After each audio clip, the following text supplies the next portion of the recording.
श्री साईं सच्चरित्र अध्याय 9 भिक्षावृत्ति की आवश्यकता। अब हम भिक्षावृत्ति के प्रश्न पर विचार करेंगे।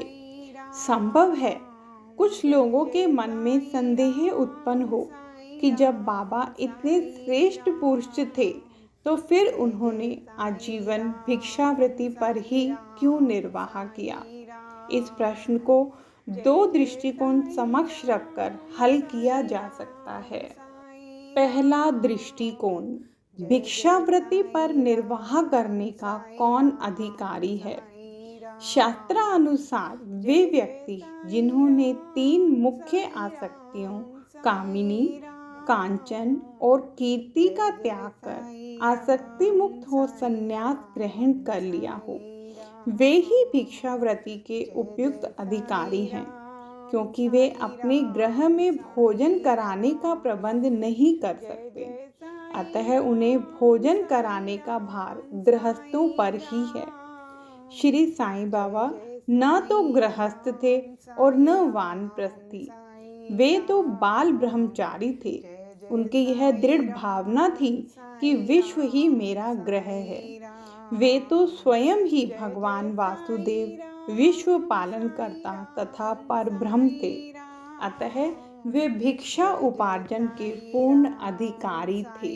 दूसरा दृष्टिकोण, पंच सुना, 5 पाप और उनका प्रायश्चित। सबको यह ज्ञात है कि भोजन सामग्री या रसोई बनाने के लिए गृहस्थाश्रमियों को 5 प्रकार की क्रियाएं करनी पड़ती हैं।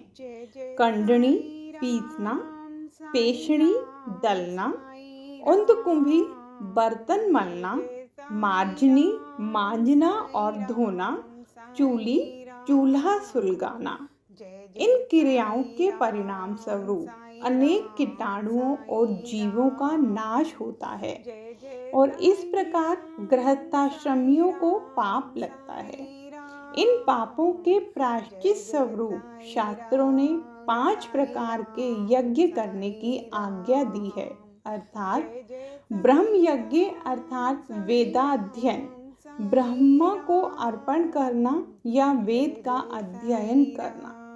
दूसरा पितृयज्ञ, पूर्वजों को दान।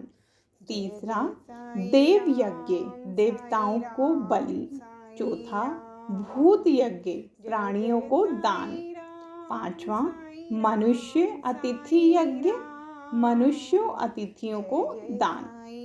यदि ये कर्म विधि पूर्वक शास्त्रानुसार किए जाएं, तो चित्त शुद्ध होकर ज्ञान और आत्मानुभूति की प्राप्ति सुलभ हो जाती है। बाबा द्वार द्वार पर जाकर गृहस्थाश्रमियों को इस पवित्र कर्तव्य की स्मृति दिलाते रहते थे और वे लोग अत्यंत भाग्यशाली थे जिन्हें घर बैठे ही बाबा से शिक्षा ग्रहण करने का अवसर मिल जाता था। भक्तों के अनुभव। अब हम अन्य मनोरंजक विषयों का वर्णन करते हैं। भगवान कृष्ण ने गीता में कहा है, जो मुझे भक्ति पूर्वक केवल एक पत्र, फूल, फल या जल भी अर्पण करता है, तो मैं उस शुद्ध अंतःकरण वाले भक्त के द्वारा अर्पित की गई वस्तु को सहर्ष स्वीकार कर लेता हूँ। यदि भक्त सचमुच में श्री साईं बाबा को कुछ भेंट देना चाहता था और बाद में यदि उसे अर्पण करने की विस्मृति भी हो गई, तो बाबा उसे या उसके मित्र द्वारा उसे भेंट की स्मृति कराते और भेंट देने के लिए कहते तथा भेंट प्राप्त कर उसे आशीष देते थे। ओम साईं राम।